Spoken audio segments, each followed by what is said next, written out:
দেখেন এই ছেলেটা আমাদের কাছে বাদাম বিক্রি করতেছে, তাই না? হ্যাঁ। কয় টাকা 2 প্যাকেট? 2 প্যাকেট কয় টাকা বেচছ? 20 টাকা। প্রতিদিন কয় প্যাকেট বিক্রি করো? যা দেয় এমনি পোষায়?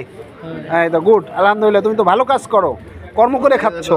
মানে আমি দিলেও আমি নিয়ে গুড গুড গুড গুড। নিমুটো আমার লাগে না নিয়ে নিলে খাওয়াই হয়।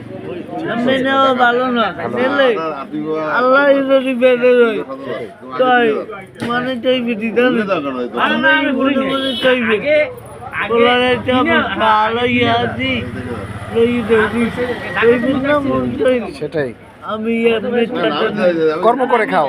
এই যে আপনারা দেখতে পাচ্ছেন ও হলো যে বাদাম সহ বিভিন্ন জিনিস বিক্রি করে।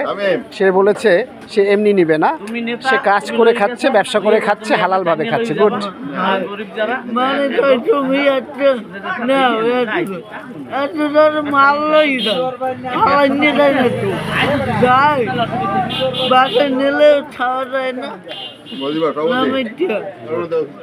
খুব ভালো, তোমাকে হলো যে অনেক দোয়া করি। গুড গুড গুড, খুব ভালো। দোয়া করি তোমার জন্য, ভালো ব্যবসা করো, ভালো থাকো, ঠিক আছে? ওর কাছ থেকে সবাই নেবেন অবশ্যই। এবং হলো যে ও তো খুব ভালো মানুষ, ওর কাছে সুন্দর ভালো বাদাম আমরাও নিয়েছি, যে আমরা কুটি খাচ্ছে, ভেন্ডারে খাচ্ছে আমরা।